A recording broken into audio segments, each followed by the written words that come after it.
Voilà. Et puis après, vous allez voir, on va rejoindre le lac de Gratadour, où il y a ici les lavandières, et puis ici une installation qui est extrêmement très belle, ouais, qui sont les voiles qui rappellent les linges des lavandières, mais avec sur les voiles des choses que vous verrez qui sont très bien. On ne refera pas ça parce que c'est long, et puis voilà.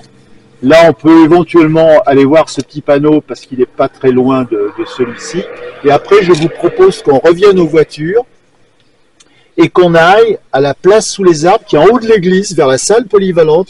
Parce que là, ça a été le point de vue où à 10 h, le 16 septembre, les états-majors russes et français sont sortis de l'église et sont venus voir comment on allait taper sur les butins à 10 h du matin. Donc on a installé un truc qu'il faut voir ici. Ensuite, je vous propose qu'on sera en voiture là-haut, d'aller au dernier panneau au cimetière, qui est devant le cimetière, parce que c'est assez loin, hein, c'est à la sortie vers la sortie du 7. Et après, on reprendra la voiture pour aller au panneau 11 à Saint-Denis là-haut, parce qu'on a installé un panneau qui est vachement bien, on voit le camp derrière et vous verrez, c'est assez surprenant. Donc on ne va pas tout faire à pied, parce que c'est... Jean-Paul, ce chemin-là, si tu ne veux pas faire le tour de l'étang, ouais. Ce chemin-là, tu ne veux pas le faire non plus. Alors, si vous voulez le faire, ça monte un peu. Combien ça prend de temps? Ouais, c'est ça. Ouais, ça prend 20 minutes. Hein. C'est comme vous voulez. Moi, je m'en fous. Si vous êtes disponible, toi, tu le connais, tu l'as déjà fait, ça monte un peu. Hein. Donc, on passera par là et voilà. Et on fera la place sous les arbres sans les voitures. Donc, après, on redescendra et on prendra les voitures pour aller au cimetière et à Saint-Denis. D'accord, ok. Est-ce que tu comprends les numérotations, bon, de 1 à 9, ok, 10, 12, mais le B, et le A, il y a un A. Il y a un A et un B, alors quelle est la signification? Alors, voilà. Ah. Oui, mais bon, je sais pas pourquoi. Oui, mais pourquoi c'est pas un numéro dans le... Ce qui manque, c'est une signalétique. Oui, pour que les gens sachent. Parce qu'on ne sait pas où aller. Ah ouais, tu es là, tu sais pas où tu vas là. Donc, même si tu regardes ça, ça te dit pas qu'il faut aller à la gare là. Hein. Non. Bon. Donc il manque une signalétique, il manque des trucs papier en disposition gratuite à tout le monde qu'on peut prendre dans les différents machins et tout ça. Mais tout ça c'est voilà, c'est éventuellement avec un QR code aussi pour ceux qui savent le faire marcher. Voilà. Voilà, donc on va faire comme ça, puis on va se diriger vers la gare et on va aller au wagon d'accueil. Je vous indique à tout hasard quand vous passez en semaine. Moi, j'ai demandé des trucs maintenant.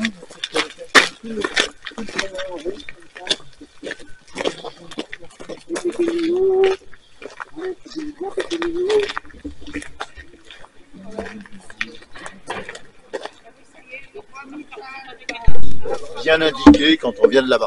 Donc il manque toute la signalétique pour l'instant pour arriver jusque-là. Hein. Voilà. Et là, vous allez voir, le travail qui a été fait a été extrêmement bien fait. Ils ont dégagé une allée avec de temps en temps des vues sur les autres rails qui sont là. Et ils ont installé donc 3 stations qu'on va aller voir. Mais c'est très joli. Là, que reste-t-il? Cette histoire à travers la culture, le théâtre. Enfin, voilà. Donc ce panneau va être là-bas. Vous avez vu, donc ils ont fait une ouverture également sur les rails là.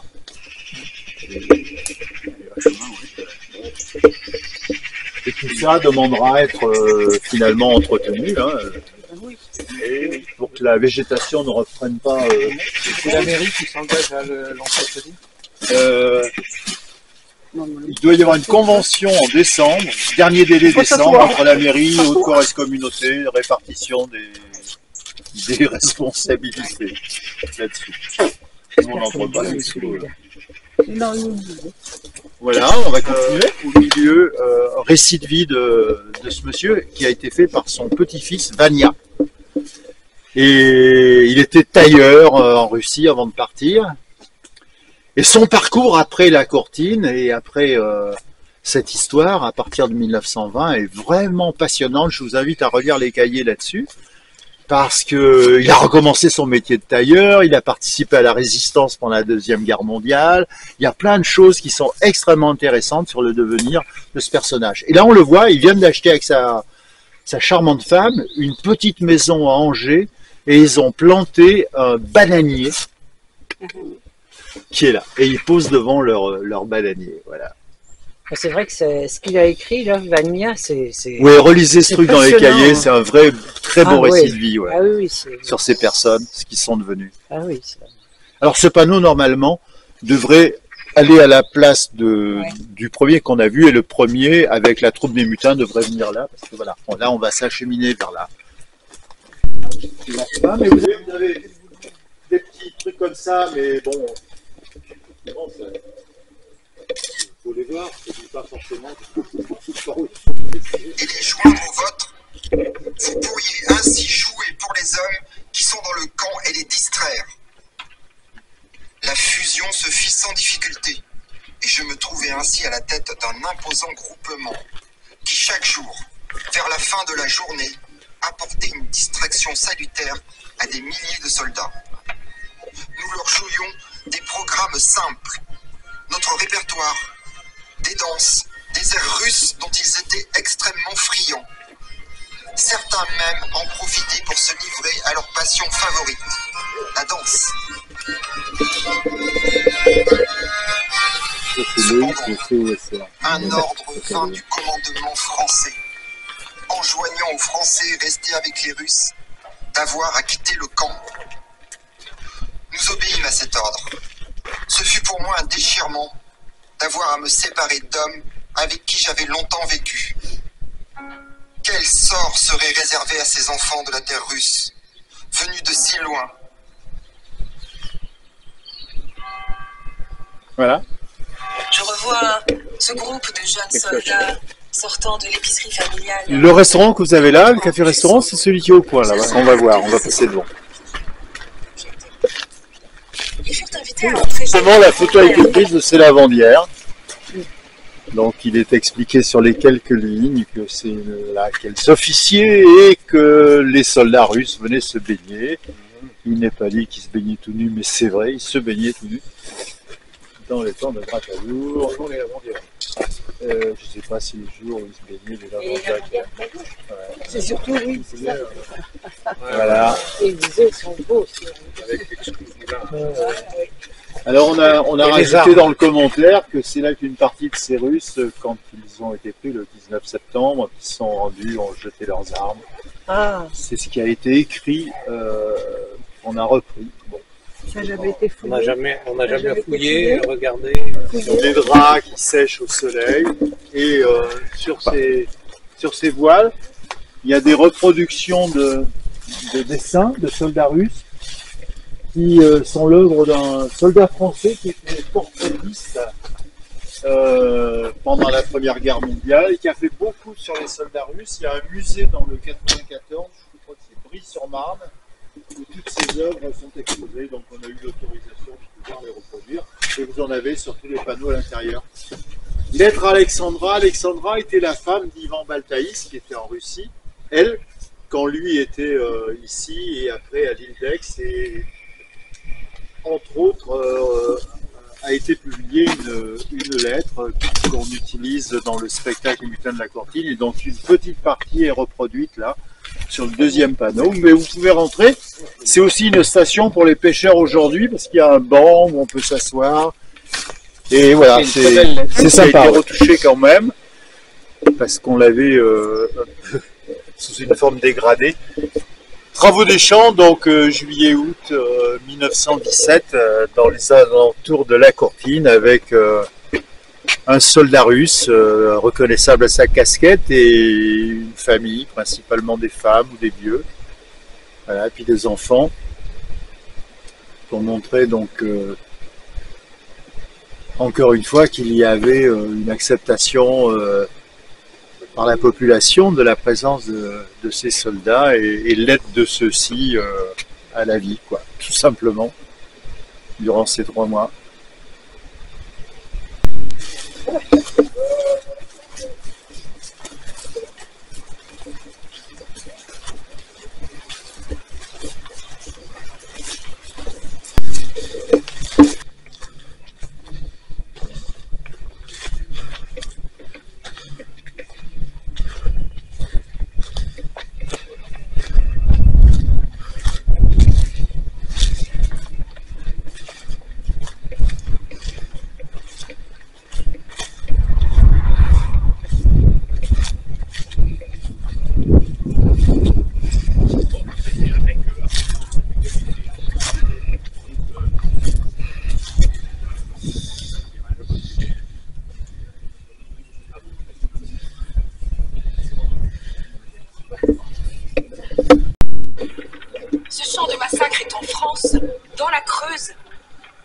ces hommes sont des soldats russes. Leurs ennemis, leurs vainqueurs, ce sont des soldats russes et des soldats français.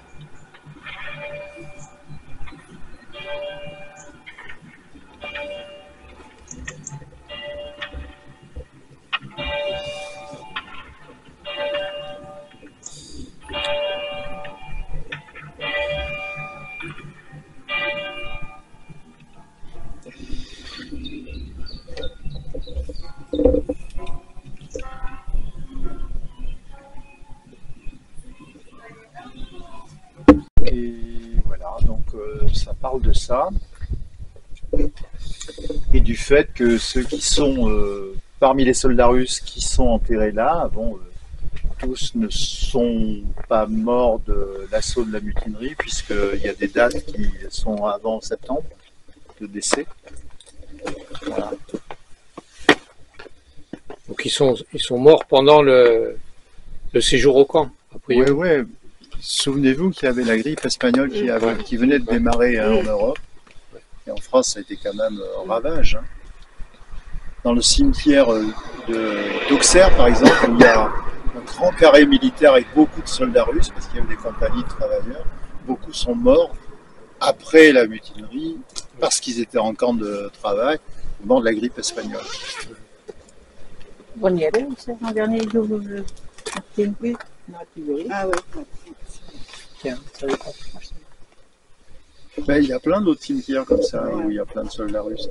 Oui, on en a trouvé dans le À la Seine, dans le Var, en particulier, parce qu'il y avait un hôpital, et les blessés russes des Balkans, de Salonique et tout, ils étaient rapatriés à la Seine. Ah,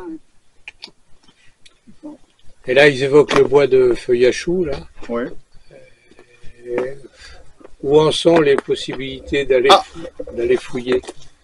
Discussion à mener. Comme vous le voyez sur la plaque, il y a 17 Russes, avec inconnu. Donc ils sont décédés entre le 12 et le 20 septembre 1917. Donc le 12, c'est avant la répression qui a commencé le 16. Et le 20? Et le 20, c'est la fin de la répression. On peut penser que... Ouais, il y a quelques... Bah, sur les 9 tués, il est possible que... Oui, c'est possible qu'il y en ait là. Les tués officiels. C'est cela. Ouais, c'est cela, a priori.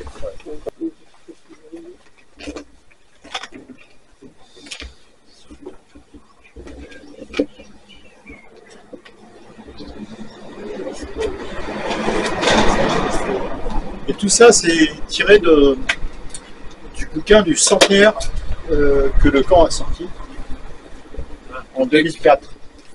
Ils ont fait 10 pages sur la tournée, les Russes. Ah, sur les Russes? Et il y a des pages extrêmement intéressantes sur la construction du camp, sur tout ça. Et c'est là où on a appris plein de choses sur, tu vois, sur la vie le soir, avec 3000 mecs qui se baladent dans les rues, les 110 bistrots, ils disent. 170. 170, ouais. oui. 170. Il y en a plus.